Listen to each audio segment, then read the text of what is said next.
ассалому алайкум шунавандагони гиромӣ. гуфтурамонро аз силсилаи хониши адабӣ оғоз менамоем. ба таваҷҷӯҳи шумо бозгӯи китоби асосгузори сулҳу ваҳдати миллӣ, пешвои миллат, президенти ҷумҳурии Тоҷикистон муҳтарам Эмомалӣ Раҳмон, чеҳраҳои мондагор. ровӣ Ализода Абдурашид Хоҷамқул. гуфтури 37.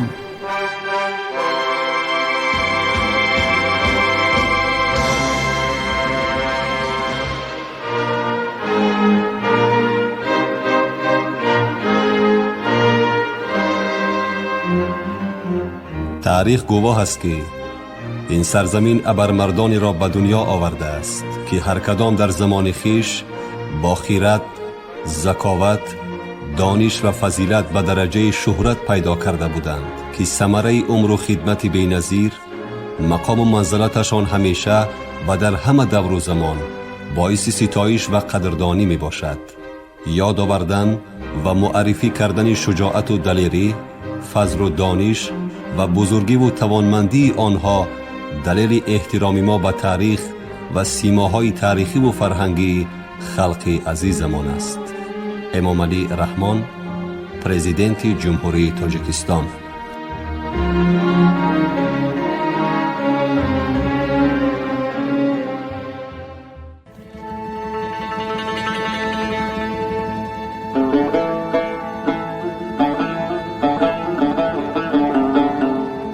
ابو عبدالله رودکی، قافله سالار ادبیات تاجیک و فارس.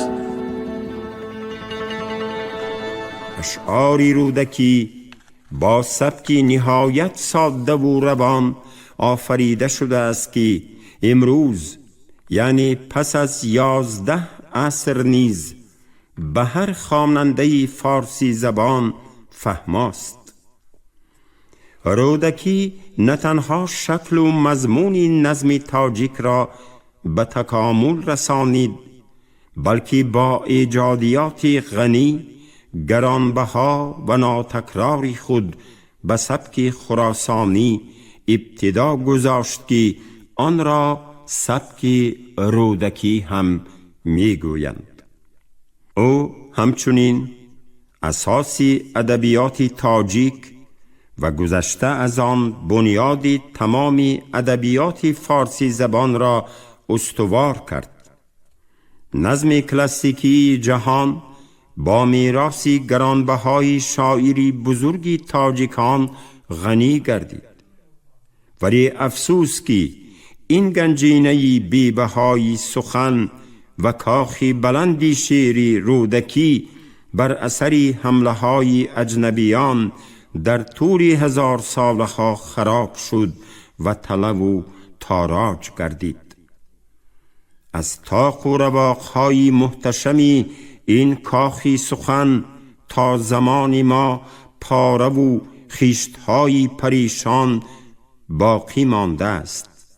این ابیاتی پریشان با زحمت استادان زنده یاد صدرالدین عینی، سید نفیسی، عبدالغنی میرزایف و دانشمندان امروزه تاجیکستان، ایران و افغانستان ذره ذره از خزینه های آثار خطی کشورهای شرق گردآوری شد که شمار آنها امروز زیاده از 2000 مصرع می باشد. غزل و ترانه و رباعی های شاعر، قصیده و قطعه های مکملی او و نهایت پاره های باقی مانده از داستان های کلیله و دیمنه و مثنوی های گمنام امروز با درخش و رنگارنگی و محتوای حیاتی و انسانی خود ما را مفتون می سازد. میراث منظوم رودکی گنجینه بزرگ معنوی تاریخ گذشته ما می باشد. ما باید این میراث پر ارج را یک جایه با اشعاری بازمانده هم اسران رودکی تحقیق کنیم. سر و اسرار ایجاز سخن رودکی را برای دیگران بازگو نماییم. ما تأسیس مرکزی علمی بنیادی رودکی را تبریک میگوییم و کارهای اولین آموختن و به چاپ آماده نمودن متن علمی دیوان رودکی را پیغامی نیکی رودکی شناسی می‌دانیم. رودکی شناسی باید یک قسم مهمی علم و ادب ما گردد و در مرکزهای علمی دانشگاه‌ها خوب براه مانده شود. اصلاً یکی از پرابلم‌های جدی که در تاریخ ادبیات ما وجود دارد و باید با نهایت دقت و نزاکت حل شود، این مسئله سهم تاجکان ماوراء النهر و خراسان در زنده نگاه داشتن و پرورش زبان و ادبیات تاجیک و فارس است. این گنجینه نادر و سرشار بدون شک ثروت ملی تمام فارسی زبانان است. گذشته از این شاعران بزرگ ما از قبیل استاد رودکی و حکیم فردوسی، عمری خیام و جلال الدین بلخی، سعدی و حافظ و دیگران به تمام انسانیت تعلق دارند و در سراسر عالم متمدن صاحب برحق شهرت و محبوبیتند. امروز دلیل‌های قوی وجود دارند که در اساس آنها دانشمندان مکان ظهور و نشأ و نمای زبان و ادبیات تاجیکی و فارسی را ماوراء النهر و خراسان می‌دانند. اولین قیام‌های سیاسی به مقابل حکومت نیرومند زمان از همین جا برخاستند و مردانی چون مقنع، ابو مسلم، یعقوب لیث و اسماعیل سامانی به حیث سروران نخستین دولت‌های ملی از قبیل طاهریان، صفاریان و سامانیان در همین سرزمین به وجود آمدند و نخستین شاعران از جمله قافله سالار شعر تاجیکی و فارسی ابو عبدالله رودکی و داستان سرای کم نظیر جهان ابوالقاسم فردوسی از این دیار برخاستند و اولین آثار علمی و ترجمه ها نیز در همین جا پیدا شده اند. می خواهم تأکید نمایم که با وجود آن همه شکست و ریختها در مسیر تاریخ دور و دراز خلقمان به کسی میسر نشد که روح ملی و شعله وطن دوستی و استقلال جویانه را در این سرزمین خاموش سازد. همه این صحیفه های سرشار از دلاوری و فداکاری در راه وطن و ملت، این همه جد و جهد فرهنگ سازی و تمدن آفرینی برای مردم امروز هم درس عبرت و نمونه پیروی است. این میراثی پربهای ادبی برای کشوری صاحب استقلال ما که رو به جامعه حقوق بنیاد دنیوی نهاده است خیلی مهم و ضرور می باشد، زیرا بنیاد جامعه نو انسانی خودشناس و خودآگاه و دارای اخلاق نیک و معنویت بلند را تقاضا می نماید و خوشبختانه آثار ادبی نیاگان ما سرشار اندیشه های والای اخلاقی و بشردوستی بوده در تربیه احساس وطن دوستی و افتخار ملی و وحدت و همبستگی مردم نقش بزرگ می بازند. در اینجا خاطر نشان ساختن به مورد است که کارنامه ایجادی و انسانی استاد ابو عبدالله رودکی در نزد ملت و وطن خیش باید برای نسل امروزه ضیاییان تاجیک نیز همچون تیمثالی برجسته فداکاری و خودفرسایی، نوجویی و نوپردازی، جسارت و متانت و ایمان آوردن بر روح شکست ناپذیری انسان باشد. یعنی اگر ما واقعاً خود را وارثان و میراثخواران مردان بزرگ ملت از قبیل استاد رودکی و دیگر ابرمردان خلقمان شماریم، اندیشه، عمل و زندگی ما باید ارزنده و موافق نامی نیکی گذشتگانمان باشد. خدمت تاریخی استاد رودکی باز در آن است که قدری سخن را به عرش اعلا رسانیده، مستقلیت ادبیات را فراهم آورد و ادبیات ما را به جهانیان معرفی کرد.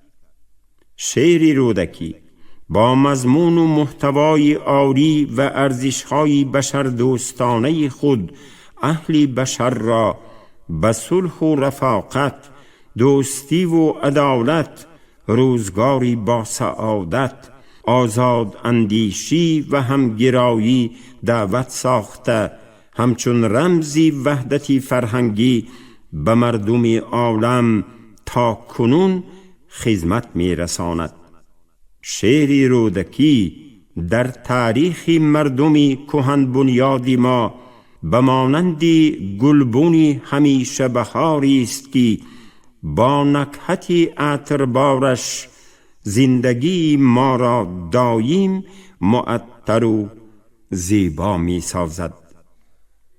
شعر رودکی پیوندگری نسل‌های گذشته، امروزه و آینده ملت تاجیک بوده، با ارزش‌های بزرگ اخلاقی و فلسفی، علمی و فرهنگی و تاریخی، آینه با صفای زندگی هر کدام ما و شما می باشد. ما وارثانی تمدنی کهن بنیاد و فرهنگی سالاری تاجیکان امروز با افتخار گفته می توانیم که شعر جاویدانه رودکی عامل هستی و بقای زبان تاجیکی بوده، سهم آن در بلند برداشتن سطح خودآگاهی و خودشناسی، وطنداری و وطن پرستی، تحکیم وحدت و یگانگی ملی و گستریش فرهنگ و تمدن ما بی نهایت برجسته است. باید گفت که شهرت رودکی در دوام عصرها همچون بنیادگذاری شعر نوی تاجیکی و فارسی از طرف شاعران و تذکیر نویسان همیشه ذکر و تصدیق گردیده است.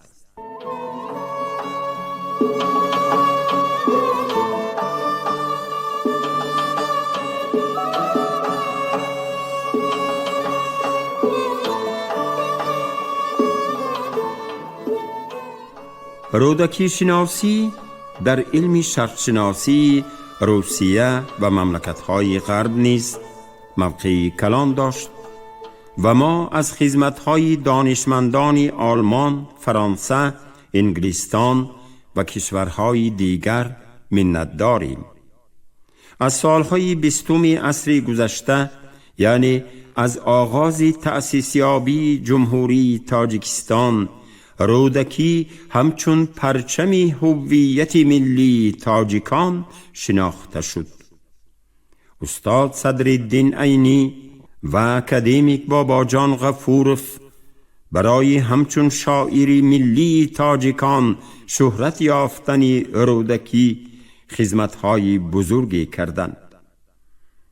سال 1958 جشن 1100 سالگی رودکی همچون جشن ملی شعر و ادب ما تجلیل گردید و تجلیل جشن 1150 سالگی او ادامه همان عنعنه‌های نیکی ملی ما بود. ادبیات، نظم انسان دوستی و سیماهای بزرگ شعر مثل رودکی و فردوسی، سعدی و حافظ، جلال الدین بلخی و کمال خوجندی و بسیار دیگران همیشه وصلگری دلها، پیوندگری خلق و ملتهای گوناگون بودند و چنین باقی میمانند. دلیل روشن این سخنها جشن رودکی بزرگ است که برادرانی همزبان و هم فرهنگمان را از ایران و افغانستان و از بسیار کشورهای شرق و غرب در وطن رودکی جمع آورد. در آسمانی بلندی نظم، شعری تابناک استاد رودکی همیشه فروزان خواهد ماند. خلق تاجیک چون نشان سپاس و احترام ناحیه چندین مؤسسه‌های علمی و تعلیمی و فرهنگی، خیابان مرکزی پایتخت تاجیکستان و چهارباغ بزرگ را به نام فرزندی بزرگی خیش رودکی گذاشته در زادگاه شاعر دیهه پنجرود مقبره‌اش را آباد ساخت و مجسمه های با حشمت او را در شهرهای دوشنبه، خوجند، پنجکینت، استرافشان، کولاب، قرغان تپه و ناحیه های فیض‌آباد و رودکی بنیاد کرد. مکافات دولتی تاجیکستان در ساحه ادبیات و صنعت نیز نامی رودکی را دارد. با قرار مجلس عالی و حکومت جمهوری تاجیکستان هر سال در ماه سپتامبر روز رودکی جشن گرفته می شود. این همه تجسم احترامی بزرگ و محبت بی پایان خلق ما به صاحب قران شاعران استاد رودکی است. بگذار در هر اقدام خیر ما روحی رودکی بزرگوار یار و مددگارمان باشد. بگذار کاخ شیری پیفکنده رودکی تا ابد بیگزند باشد. بگذار شیر جاویدانه رودکی همچون سرحلقه زرینی نظمی عالمگیری تاجیک و فارس رهنمای زندگی با سعادتی مردم ما گردد.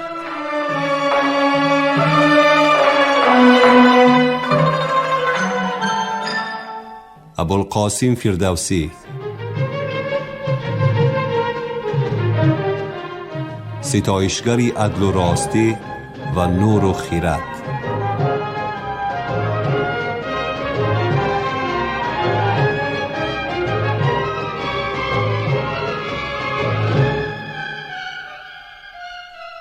فلسفه حیات بخش فردوسی ما را از گذشته امان آگاه ساخته، سبق آموزنده و عبرت بخش برای نسل‌های امروز و فردا خواهد شد.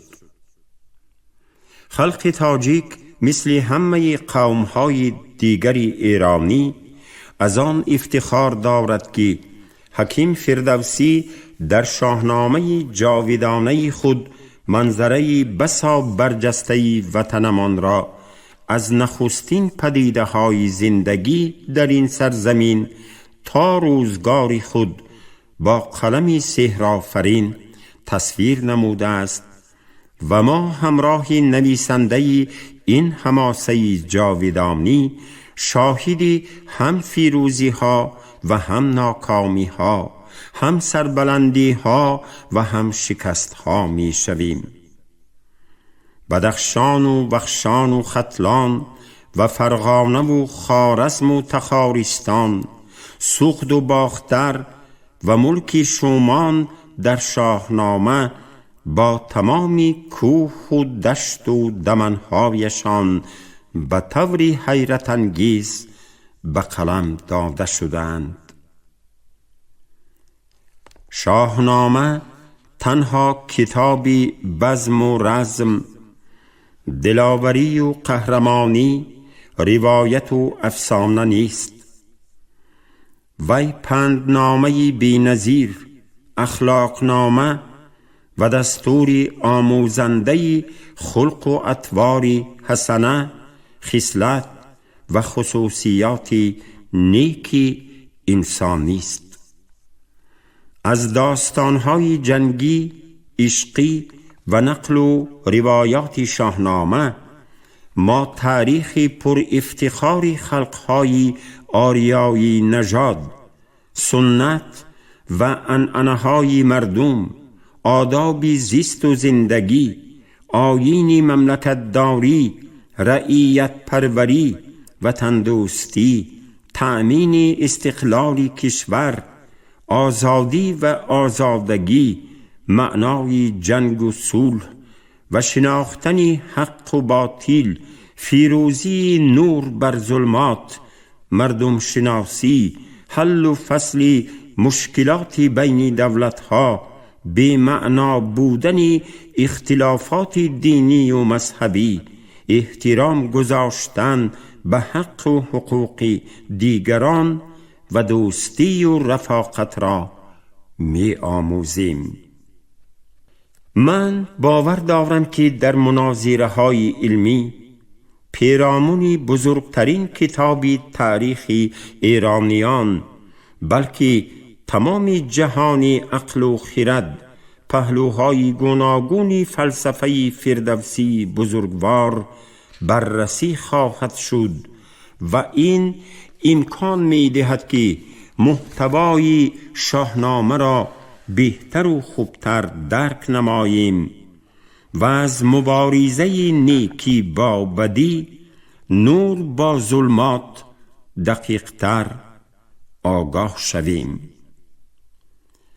شاهنامه در زمان ایجاد گردید که از یک سو حاکمیت ملی ما دولت سامانیان رو به شکست نهاد، از سوی دیگر جای ارزش‌های باستانی عجم را ارزش‌های صفتاً نوی اسلامی فرا می گرفت و فردوسی توانست برنج و عذابی طاقت فرسا نگاه نکرده با سخنی جذابی شاعرانه عجم را از نو زنده کرده میراثی بزرگی فرهنگی و عنعنه‌های وطن دوستی خلقش را برای نسل‌های آینده به یادگار بماند.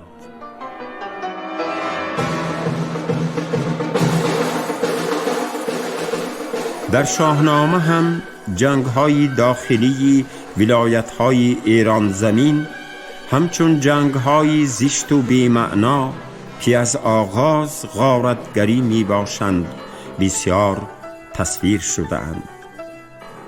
یکی از جنگ‌های بی‌معنا و بیدادگرانه جنگ شاه ساسانیان بر ضد شاه هیتال ختلان امروزه خوشنواز است. پیروز که خود با مدد شاه هیتال به سلطنت رسیده بود، پیمان شکنانه او را سرنگون می کند و ما می بینیم که فردوسی شاه ساسانیان را مذمت نموده، حاکم هیتالیان را که برای صلح و آسایش جانبازی ها می کرد صمیمانه ستایش می کند.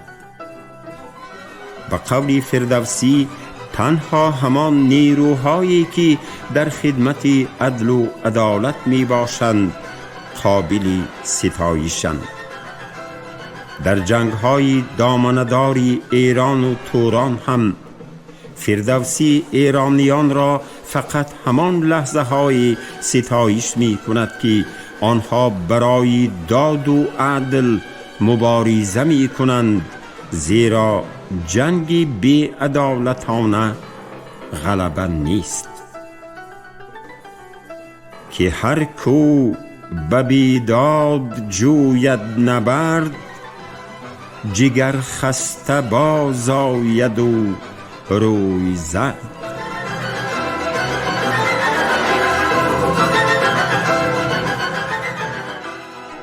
فردوسی حتی هجوم خیلی پرخشمی اسکندر مقدونی را به ایران زمین محکوم نمی کند، زیرا وی با خود ایده‌ای نو، ایده شاه عادل را آورد.